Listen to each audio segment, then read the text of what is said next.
Chers amis auditeurs, mes frères et sœurs, en Jésus-Christ, que la grâce et la paix de Dieu vous soient multipliées. Il y a environ un mois de cela, depuis que nous avons parlé d'un sujet qui est assez intéressant, c'était les principales raisons de gagner les âmes perdues. Les principales raisons de gagner les âmes perdues. C'est un sujet qui est extrêmement important et je crois que vous avez été pleinement bénis par la grâce de Dieu. Et je tiens à vous remercier également pour vos commentaires. Donc ça nous encourage de continuer, frères et sœurs, avec grand travail ça. Donc, à partir d'aujourd'hui, on va pouvoir procéder à un nouveau sujet. C'est un sujet qui est très, très, très important également pour nous, qui sommes des chrétiens évangéliques. Le sujet que nous voulons présenter nous, à partir de ce samedi-là, c'est une interrogation que nous allons tenter et apporter quelques éléments de réponse. Et nous croyons par la grâce de Dieu, ou satisfait. Le sujet, c'est est-ce que Saint-Esprit est une personne? Est-ce que Saint-Esprit est une personne? C'est un sujet qui fait un pile débat, c'est un sujet qui fait un pile discussion. Nous voulons apporter quelques éléments de réponse à cette interrogation. Mais juste avant de commencer, prions le Seigneur. Éternel notre Père Céleste, en Jésus-Christ, que ton nom soit béni, Père. Que ton nom soit glorifié. Merci, Seigneur Dieu, pour ta parole. Merci, ô Dieu d'amour, pour ta parole. Par ta parole, Seigneur Dieu, tu nous enseignes. Par ta parole, cher Seigneur Dieu, ou instruis-nous. Par ta parole, cher Seigneur Dieu, ou former nous, ou transformer nous, Seigneur Dieu, par ta parole. Nous aimons parole, et nous ne pouvons pas me suspendre, passer tant dans la parole, Seigneur Dieu, parce que ta parole est une lampe à nos pieds et une lumière sur notre sentier. Merci pour ta parole, cher Seigneur Dieu. Nous voici à tes pieds encore une fois, ô Dieu, pour écouter ta voix, Seigneur. Parle-nous, Seigneur Dieu, par le Saint-Esprit. Instruis-nous, Seigneur. Formez-nous, ô Dieu fidèle. Fais-nous comprendre ta parole, ô Dieu fidèle. Illumine les yeux que nous, afin que nous puissions comprendre quelle est ta volonté. Bénis nos auditeurs, bénis nos frères et sœurs qui vont nous écouter, cher Seigneur. Et bénis ces temps de partage. Sois avec nous. Au nom de Jésus qui vit, qui règne au siècle des siècles, nous te prions ainsi. Amen. Amen. Est-ce que Saint-Esprit est une personne? Est-ce que Saint-Esprit est une personne? Plusieurs doctrines ont conclu dit que le Saint-Esprit n'est pas une personne, mais le Saint-Esprit est une force. Certains disent que le Saint-Esprit n'est pas une personne, mais le Saint-Esprit c'est une puissance. Le Saint-Esprit c'est une personnification. Donc, à la lumière de la parole de Dieu, on va regarder ensemble, est-ce que le Saint-Esprit est une personne, ou bien est-ce que le Saint-Esprit est une force, ou encore est-ce que le Saint-Esprit est une puissance ou une personnification. Pour répondre à cette interrogation, moi, je voulais baser sur 4 arguments pour nous répondre avec question ça. 4 arguments fondamentaux que nous voulons baser pour nous répondre à cette interrogation.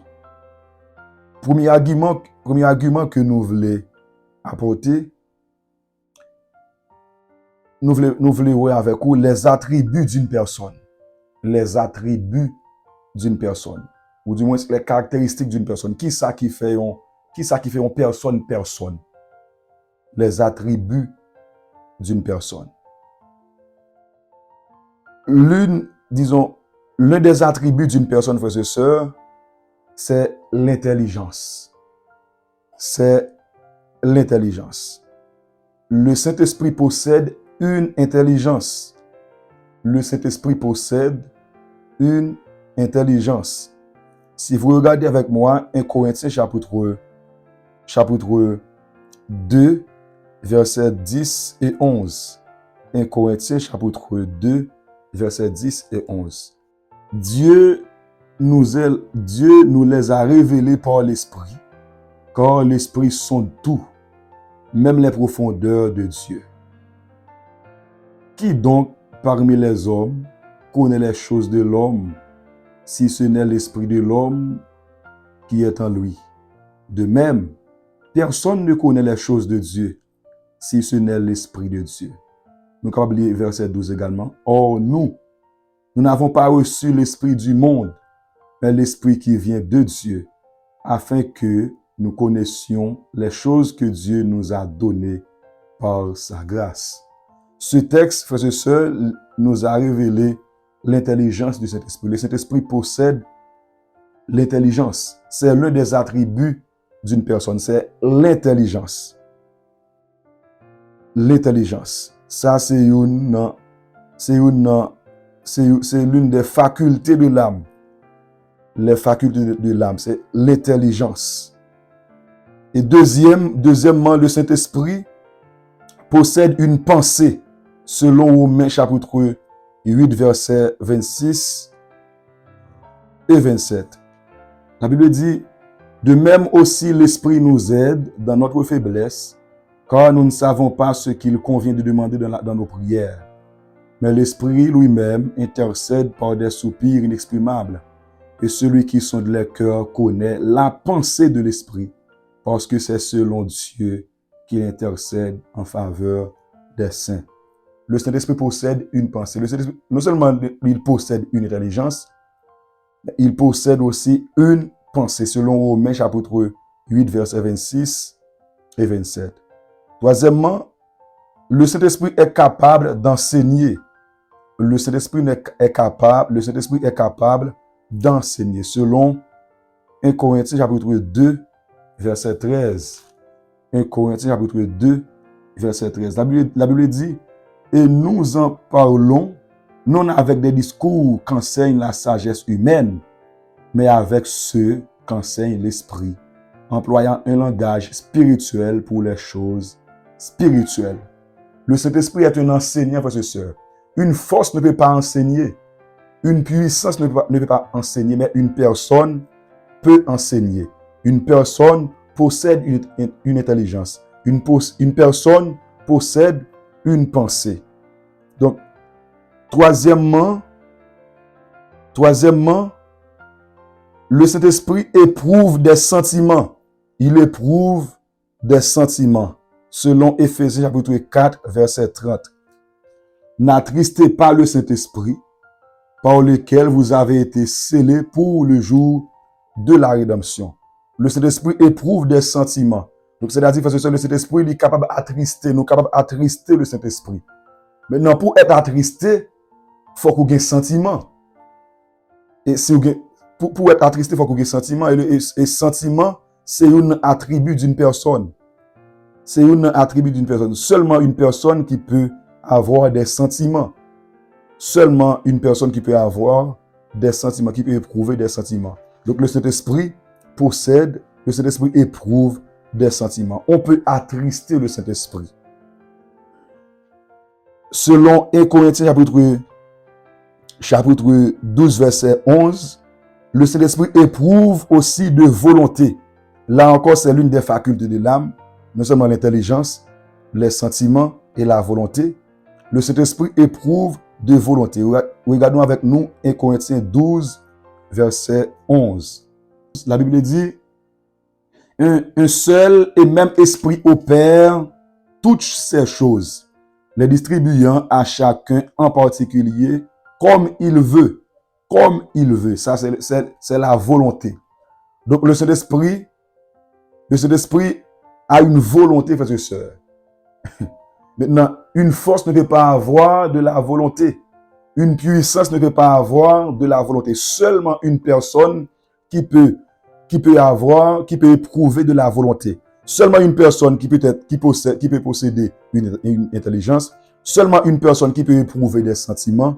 Seulement une personne qui peut éprouver de la volonté. Alors que le Saint-Esprit possède tous ces attributs-là. Le Saint-Esprit possède une intelligence. Le Saint-Esprit éprouve des sentiments. Et le Saint-Esprit éprouve de la volonté. Selon Acte 16, versets 6 à 11 également, nous voyons que le Saint-Esprit dirige les activités des chrétiens. Le Saint-Esprit dirige les activités des chrétiens. Diriger, c'est un verbe d'action. Une puissance ne peut pas diriger. Une force ne peut pas diriger. Seulement une personne qui peut diriger, une personne qui peut conduire. Maintenant, le Saint-Esprit, il dirige les activités des chrétiens selon Acte 16, versets 6 à 11. C'est l'un des arguments convaincants, frères et sœurs, que nous pouvons apporter à cette interrogation. Ce sont les attributs d'une personne. Pas seulement dire que le Saint-Esprit, c'est une personne. Maintenant, ce que nous devons considérer d'abord, ce sont les attributs d'une personne, les caractéristiques d'une personne. Qui ça qui fait une personne, personne? Qui ça qui fait une personne, personne? Alors, le Saint-Esprit n'est pas un homme. Le Saint-Esprit n'est pas un humain, mais il est une personne. De même, tout le monde avec vous. Ça qui fait nous une personne, c'est pas corps. C'est pas parce que nous avons bras, nous avons pieds qui fait nous une personne. Non, c'est parce que nous avons les attributs d'une personne. Nous avons une intelligence, nous possédons des sentiments et nous éprouvons de la volonté. C'est ça qui fait nos personnes. Ce sont les facultés de l'âme. L'intelligence, les sentiments et la volonté. Les trois facultés de l'âme.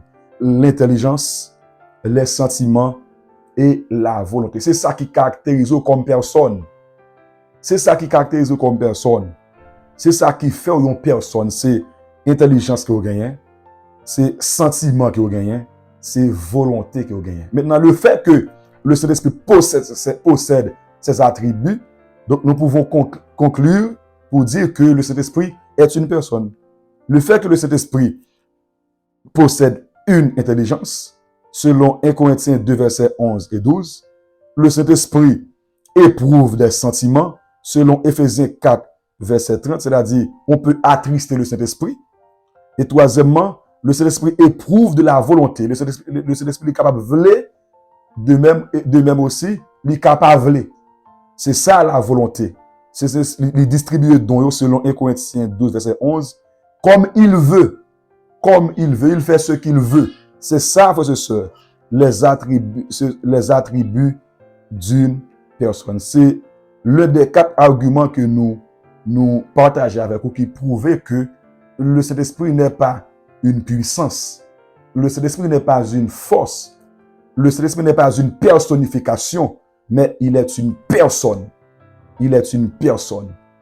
Donc, le Saint-Esprit est une personne qui dégage la puissance. Le Saint-Esprit n'est pas une puissance, mais le Saint-Esprit est une personne qui dégage la puissance. Le Saint-Esprit n'est pas une force, mais le Saint-Esprit est une personne qui dégage la force. C'est ça, frères et sœurs, que nous devons considérer comme argument pour prouver que le Saint-Esprit n'est pas une force, il n'est pas une puissance, mais il est une personne. Nous pas affaire avec une puissance, nous pas en affaire avec une force, mais nous en affaire avec une personne. Une personne. C'est-à-dire, il possède une intelligence, il éprouve des sentiments et il fait preuve de la volonté. Nous souhaitons que mon Dieu est capable d'aider nous, ouvrir les yeux nous, pour nous comprendre l'enseignement ça, pour nous comprendre cette vérité lorsque le monde a fait discussion avec nous pour dire que cet esprit, c'est pas en personne, c'est en force, c'est en puissance, c'est en feu, c'est en vent.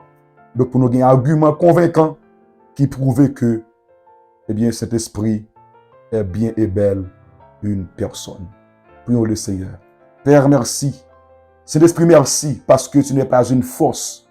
Tu n'es pas une puissance. Tu es plus qu'une force. Tu es plus qu'un feu. Tu es plus qu'un vent. Mais tu es une personne. Tu n'es pas une force, Saint-Esprit, mais tu es une personne. Tu es une personne intelligente. Tu éprouves des sentiments et tu fais preuve de la volonté. Merci, Saint-Esprit. Nous sommes capables de parler avec vous. Nous sommes capables de dialoguer avec vous, Saint-Esprit. Nous sommes capables de communier avec vous, Saint-Esprit. Nous sommes capables de communiquer avec vous, de même ou même. Nous sommes capables de communiquer avec nous. Nous sommes capables de dialoguer avec nous. Saint-Esprit, je t'aime. Je t'adore, Saint-Esprit. Je te loue, Saint-Esprit. Je te glorifie, Saint-Esprit, parce que tu es une personne. Merci, Saint-Esprit. Tu donnes de l'intelligence. Tu donnes de la sagesse. Tu donnes des dons. Tu donnes la capacité. Merci, Saint-Esprit. Que ton nom soit béni, Père. Que ton nom soit glorifié. Que ton nom soit exalté. Au nom de Jésus qui vit, qui règne au siècle des siècles. Amen. Que bon Dieu fortifie. Que bon Dieu encourage à travers la vidéo ça. Pas négliger partager avec frères ou sœurs, encourager nos amis, encourager nos collègues, et bien avec enseignement ça. Que Dieu vous bénisse abondamment. À la prochaine.